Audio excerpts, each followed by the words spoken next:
Hi, I'm Katie. I work at Performance Collision and Restyling. I am the color specialist here.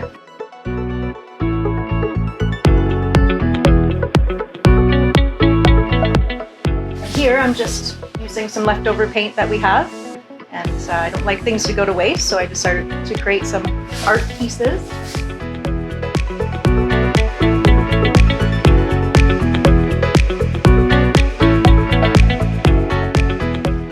So for this particular painting, I wanted to create a feather-like look.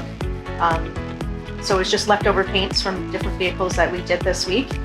And to give it a textured look, I just took a heating gun and put it along the edges to make it pop out a little bit more. So there's many different things that you can do. I'm just trying to use all the materials that I have here at work when I have some downtime. So that's how I created this one.